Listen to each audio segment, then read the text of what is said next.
The days of Christmas omnibus bills are over. We still have more work to do to fight against inflated budgets and growing national debt. But the step we are taking this week that prevents a Christmas giveaway on the House floor in an omnibus is a major step in the right direction. The truth is that the Republican Party is completely and totally broken. They are unable to govern themselves, let alone a country. And the two extreme MAGA messaging bills that we are considering today are just the latest examples, just the tip of the iceberg. They are running this place like babies. Actually, I think that's an insult to babies, Mr. Speaker. Their incompetence is staggering. Their infighting is so immature that it's stunning. All the American people want, Mr. Speaker, is for Republicans to work with Democrats to get things done. It's that simple. It's that simple. The FBI has a Facebook page. CDC has a Twitter account. They regularly get ratioed for the ridiculousness they put on social media. Anything that goes against the government narrative on vaccines, on treatments for COVID, on the election, anything that goes against what the government wants you to hear is disinformation. This is an exercise in sycophancy more than it is in really trying to figure out the law. I wish just one of my colleagues would say Donald Trump really should not have gotten the White House to try to take down the private tweets put up that he didn't like. I've not heard one say that, and yet that's the only example that we got during our February 8th hearing of a government official actually using the government to try to coerce Twitter to take down something that he didn't like. The specific gun I'm asking you about is M1 Garand. And I'm going to read to you, I've got it here on a poster behind me. Oh, if you're talking about the weapon behind, that's a historic weapon. So that's exempted because it's a historic, it's like a relic, it's like a collector's item. So it's Nobody safe. uses those in mass shootings. I'll have to read him a quote again from General Patton.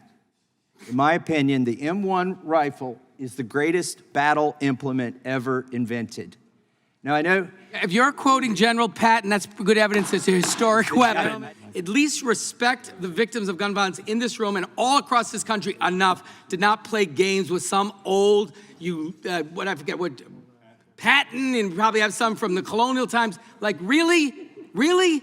The reality is you can't stop these tragedies with a ban. You have to change the way we protect our children. I would encourage the other side of the aisle to co-sponsor my bill to change the default setting here in this country, which makes it illegal to even be near a school and have a firearm, which makes it harder for states to set policies that would save our children. And all it does is make felons of law-abiding gun owners. People are so sick and tired of where our priorities are. People are sick and tired of having the National Rifle Association and all their money dictate what our policy should be on guns. They don't care about all the people that have died and have been murdered in this country. By the way, other countries have similar challenges and problems that we do. They don't have the level of gun violence. They don't have massacres on a regular basis. And this is what we get. Enough. I want to move on to January 6th. Is it accurate to say that the DOJ is on pace to arrest roughly one protester a day in 2024, nearly 3 years after the incident? I don't know what the pace is. The job is to arrest and bring to justice people who are criminally responsible, and as they are found, they will be arrested. Is your office preparing to drop charges against more than 340 January 6thers charged with 1512C2 and release dozens from prison on that count if the Supreme Court this month reverses how your department has used that statute against them? We respect the Supreme Court. Whatever the court rules, we will act appropriately. I just want to start by saying, may the record show that although I'm a Vermonter, I do not partake in cannabis products, but after today's hearing, I could understand why someone might want to actually pop a gummy. Mr. Speaker, to say that the Democrats spend like drunken sailors is an insult to sailors. This bill cuts wasteful spending. If there's any scorecard to be kept between Democrat speakers and Republican speakers, well, it should be on spending. My friends have accomplished absolutely nothing in their majority. I mean, that's a tragedy. I mean, they've barely struggled to do the basics, like keeping the lights on, but they need Democratic help to do that. And they've blocked the majority of their own members' amendments. You can't make this stuff up. This has been a waste of time. You want to talk about a waste of taxpayer money? It is the Republican majority in this House. Thank you, Mr. Amash. Mr. Chairman, there's not a single climate denier in this room. The climate was different yesterday, it was different 10,000 years ago, and it's going to be different 10,000 years from now, whether there's a human on this planet or a domesticated animal. There is not a climate denier in this room. But I think there are some photosynthesis deniers. I think there are some natural climate deniers. I've noticed in Secretary Kerry's testimony here, it's 3 pages, single-spaced, doesn't even mention the words anthropogenic or man-made. I think it's an attempt to conflate man-made climate change with the natural climate change that is occurring. Let me read a sentence here from your testimony, Mr. Kerry. In fact, sea levels on the East Coast are rising twice as fast as the global average. Wow, how does that happen? Thanks to uneven ocean temperatures and geology. Well, what are we going to do to stop geology? Can you explain how that works, Secretary Kerry? How does the average global sea level differ from the sea level on the East Coast? Temperature of the water itself and the geology of the water, that it's able to be higher in one place, lower in another. And those are anomalies. But just coming back to the denial thing. Let me go to this next. You said that it's sinking. You said it's sinking in the sentence before that the land is sinking. You can't change that. That's geological. That's on a geological time scale. What is the rate of sea level change? Let's go with global average. What is the rate of sea level change? Short answer, please. Use any units you prefer. It's in centimeters, percentage of centimeters on an annual basis. Okay, that's close. But they're predicting, you see, but whoa. It's millimeters. No, but you have to. It's millimeters. Let's set the record straight Congressman, here. if you It's don't want millimeters, genuine truth here, I swear to tell the truth. Okay. Let's listen to the truth. Go for it. The truth is that what's happening is there is anthropogenic, absolutely major contribution, which all of the 97% of the scientists have agreed on. Mankind is contributing to and making the increase. There's 100 different models, and they all disagree. Which one are they have consensus on? There are different models. That's correct. And sometimes there are differences in the 97% about what model's more correct or less correct, but they don't disagree on the fundamental contribution of human beings to what is happening today. And the fact is that no one can predict with absolute certainty what the rate of the melt-off of the Greenland ice sheet will be. If the Greenland ice sheet melts completely, which is entirely possible now, there are scientists who assert there's an entire river. I've been up on that glacier. I've looked down through a hole 100 feet deep. You see an entire river rushing unbelievably fast underneath it. People are afraid that that river is going to act like a slide and take a whole portion of that ice sheet one day. We lost a portion of the West Antarctic ice sheet just in the last years, the size of the state of Rhode Island, and another one is about to break off. This is it's the going House, to melt. not the Senate. We got 5 minutes. But Congressman, the one thing you need to understand is... Let me finish and set the record straight. You said it was in centimeters per year. It's millimeters per year, the highest claims that I've seen. Maybe 3, 4, 5 millimeters per year. Are you aware of what the sea level change has been in the last 15,000 years, the average in millimeters per year? No, not the average. It's about 7 millimeters a year. It was 100 meters lower 15,000 years ago. Mr. Chairman, I asked but we didn't have unanimous 7 consent. billion people Sorry, on. I'm asking you. We didn't have 7 billion people on the planet back then. Consent. Already put it in. Right. Go ahead. To submit for the record, sea level rise modeling handbook from the USGS. So, look. Also, I want to ask you about CO2 as well, because I think we got some. You want an answer to it? Because I'd like to answer the one we were just talking about. I've got 45 seconds, but I think I might get some more time later. I want to ask you, since we're talking about anthropogenic, what has been the anthropogenic effect on the climate? How has that affected crop yields in the United States over the last 50 years per acre? How has that affected what? How has it affected our crop yields in the United States? You spent 2 of your 3 pages talking about the Middle East and all over the globe. I want to know how has increased CO2 levels affected crop yields in the United States over the last 50 years? Well, you have different crops affected by different things. You've had GMO, as you know. You've had an incredible amount of fertilizer advancement, chemical advancement. As a result of much of that, we have runoff into the Gulf of Mexico through the Missouri down to the Mississippi, Ohio River, et cetera, which has now created a dead zone so massive that you have nothing that lives there because of the nitrate overload. So yes, we got better crop yield, but we got other downstream problems. Let me just finish. The fact is that we are increasingly witnessing impact on crops. We've got migration of forests. We've got migration of different fauna that grow or don't grow in different places. We have insects that now stay alive, like the pine nut beetle that is destroying millions of acres of trees, Montana, Wyoming, Canada. You're losing trees because they don't die now because it doesn't get as cold as it used to in the cycle. So there's all kinds of impact on crops yet to be determined. We don't have all the answers, but we're seeing negative impact even as we've grown our ability to be able to produce food. For the record, it's a positive impact on plant growth when you get higher CO2 levels. Yeah, but here's the problem, Mr. Chairman. The gentleman's time has expired. You're saying because this gun has a pistol grip, it's more lethal than the gun that shoots a cartridge that's twice as powerful. There is no question that there are a number of guns that are not semi-automatic assault rifles that are dangerous and capable of killing. What is different? No, the gun, reclaiming my time, the specific gun I'm asking you about is M1 Garand.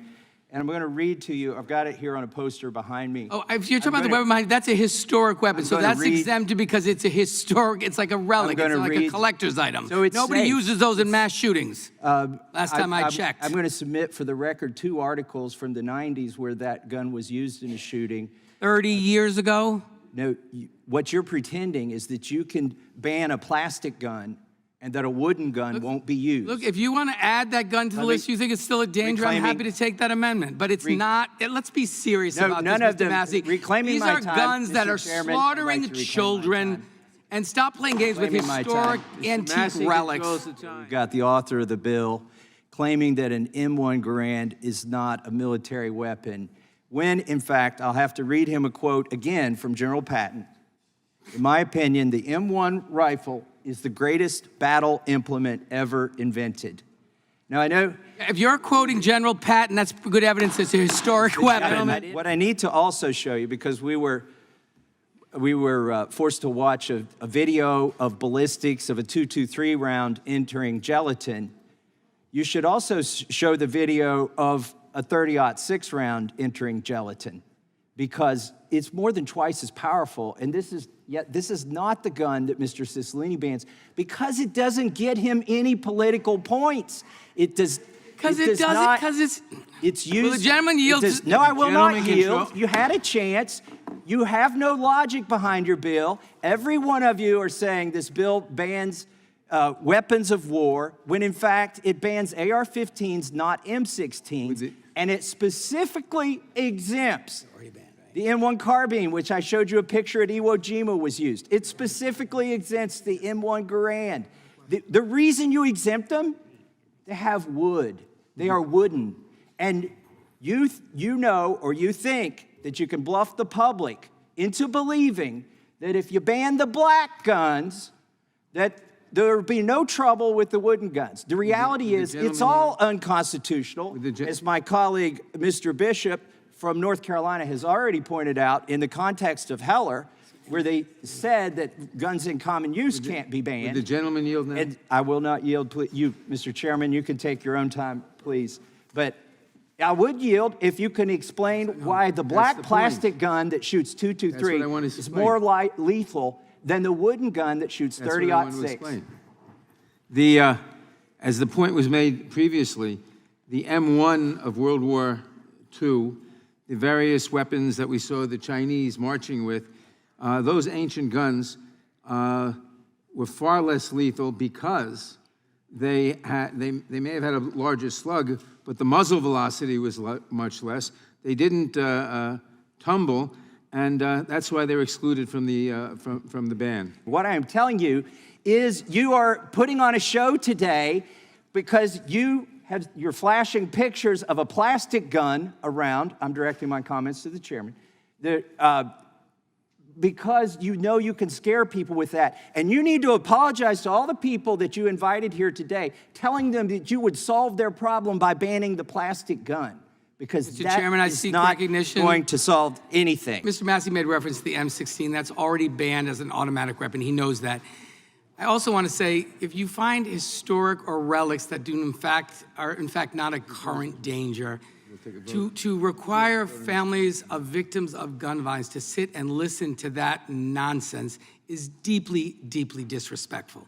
This is a bill which is designed and has identified assault rifles with military-style characteristics that make them particularly deadly. And oh, by the way, they just happen to turn up in nearly every mass shooting in America. And so to take some gun that you think is more dangerous, add it to the list. But that's not the problem. The problem is assault rifles that are military-style. We had a ban before it worked. At least respect the victims of gun violence in this room and all across this country enough to not play games with some old, Patton, and probably have some from the colonial times. Like, really? Really? I yield back.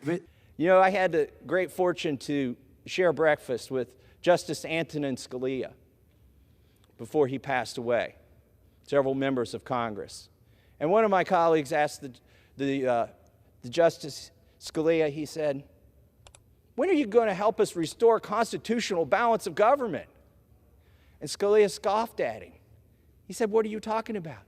You are the most powerful branch. In fact, every tool you need is right there in the Constitution to restore constitutional balance of government. And another of my colleagues said, but impeachment is so unwieldy and we can never get that through the Senate. And Scalia said, I'm not talking about impeachment. I'm talking about the power of the purse. It's right there in the Constitution. You have it. You are the most powerful branch, and quit complaining about the things you're funding, or quit funding the things you're complaining about. And so that's what this bill does. It eliminates more than 70 unnecessary and wasteful programs and initiatives, including 14 polarizing diversity, equity, and inclusion offices and programs. I don't find diversity, equity, and inclusion in the Constitution. It's just not in Article 1, Section 8. It's not there for us to do. And so we're eliminating those programs. Defunds at least 15 executive orders. What are executive orders? Are they laws? No, they're not laws. The lawmaking authority is here. We should probably defund every executive order, but this defunds 15 of them. Rules, memoranda, and other Biden administration policies that usurp our congressional authority to make law. This bill reduces wasteful spending on climate change initiatives, prevents the FBI from using its construction balances to build a new headquarters. Why is that important? Because they've become weaponized against the American public. Thank you, Mr. Speaker. I think for the viewing public who is watching this, they may take note that the gentleman didn't respond to anything that I said in my opening remarks. I will point out for the record, just so people understand, that over half of the amendments that were offered to this bill were rejected. They were blocked. They were blocked by the Republican majority on the Rules Committee. 170 amendments, many of them Republican amendments, I should point out, were blocked. And it was not because they added to spending, it was they were just blocked. And the point I was trying to make, and I'll make it again, is that my friends on the other side of the aisle, my complaint with them is they have accomplished absolutely nothing. They have wasted their time in the majority. The gentleman talks about all these deep cuts in some of these appropriation bills that, I'll be honest with you, I object to them because they're going to hurt people I represent, but he talks about all these cuts. None of these bills are ever going to become law. We spent all of last week debating 2 appropriations bills, the transportation bill and the financial services bill. I mean, we worked overtime, late into the night, debating all these amendments. And guess what? They pulled them. They pulled them. They're in the majority. They can't even pass the crummy bills that are being sent from Appropriations Committee to the Rules Committee. I mean, it's mind-boggling. It's mind-boggling. And the bill we're talking about today, I'm not even sure this is going to pass, or I wouldn't be surprised if they pull this and the labor HHS bill as well. I mean, this is not how you run Congress. We're supposed to bring things to completion. The bill before us today was so bad the full Appropriations Committee didn't even mark it up. Why? Because they probably couldn't get the votes to get it out. A whole bunch of stuff was snuck into this bill at the last minute. In fact, I repeat, this bill did not go before the full Appropriations Committee. It was not reported out by the full Appropriations Committee. Why? Because it is so extreme and so awful they didn't think they had the votes. The same thing last week. Again, 2 appropriation bills. We wasted all this time on the floor talking about those bills, and then they pulled them because they didn't have the votes. You know, and here we are again voting on another extreme bill that will probably, in all likelihood, be pulled. And when the gentleman is making the case that somehow amendments are blocked because, you know, they're not rule compliant, okay, all right, that's an argument to be made, but that's not the case with the overwhelming majority of the amendments that were blocked. Again, I say to my Republican friends who are watching, a majority of your amendments were blocked, and you guys are in charge. I get it, they blocked 72% of the amendments I've offered, which, by the way, are rule compliant, but they blocked the majority of Republican amendments. And the gentleman says that, you know, we were just blocking amendments that are not rule compliant. Last night in the Rules Committee, we offered amendments to strike out language that was in the bill, that is in this bill. It is totally rule compliant. We offered an amendment to strike the anti-abortion riders. We had a vote, and the gentleman voted with the majority of Republicans to block us even being able to offer an amendment to strike the anti-abortion riders. I guess they were afraid they would lose, or afraid of the debate, or afraid to put vulnerable members in a tough position, whatever. We had an amendment striking anti-LGBTQ riders. Again, all the Republicans, the gentleman included, voted to block it. Totally rule compliant. We had an amendment striking the anti-gun safety riders that were added into this bill. Totally rule compliant. Every Republican, including the gentleman, voted to not make our amendment in order. Yeah, so this is what you call smoke and mirrors. I mean, we had an amendment striking their anti-climate riders. Again, it's in the bill. We're not putting something new in the bill. This is their bill. Totally rule compliant. Every Republican, including the gentleman, voted to block that. So let's not have this, you know, kind of fantasy debate where we're saying, oh, all we did was we kept out amendments that were not rule compliant. Bottom line is, you're afraid of the debates. My friends are afraid that they may lose on some of these issues. They also know that the majority of the American people do not like their position on women's reproductive rights, where they want a national abortion ban. They also know that a majority of people in this country are sick and tired of bigotry against the LGBTQ plus community. They know that a majority of Americans are sick and tired of the rising level of gun violence in this country. They also know that a majority of Americans believe climate change is for real, and they want us to do stuff to try to reverse the current trends. But they blocked all these amendments. And I have the report from the Rules Committee last night with all the votes and the amendments, all rule compliant. All rule compliant. So, you know, let's get real here. We are here today to, again, talk about an appropriation bill that is not only extreme, that probably at the end of the day not even going to be able to pass it with Republican votes. And it will certainly never become law. It will certainly, it's a joke of a bill. They wouldn't even bring it before the full Republican-controlled Appropriations Committee. And then, or they're going to pull it. And that's it. We have you know, you want to talk about wasting money? All the money we wasted last week debating bills that are going nowhere. Or what about the money that we wasted while for 26 days we had no Speaker of the House, but had to keep everybody here while they try to fight amongst themselves on which member of the Republican Congress they dislike the least so they can move that person forward as Speaker. I mean, give me a break. I reserve my time. Mr. Speaker, the first step in solving a problem is to acknowledge that it exists. The other side of the aisle is having a problem with that because that's what this resolution does. It describes the problem. The second part of solving a problem is to look at what the source of the problem is. That's what this resolution does. The other side of the aisle is having a problem with that. In fact, today they opened the debate by simply complaining that this is a House resolution and not a House bill. But this is a House resolution full of facts, inconvenient facts to this administration. This administration, since the beginning, has passed 94 executive orders that have repealing border security measures that were in place. And that's attracted 9.3 million illegal immigrants to our borders. This is a problem that exists. The other side of the aisle needs to quit denying that it exists. Mr. Speaker, let me just say to the gentleman from Kentucky, yeah, we've acknowledged the problem.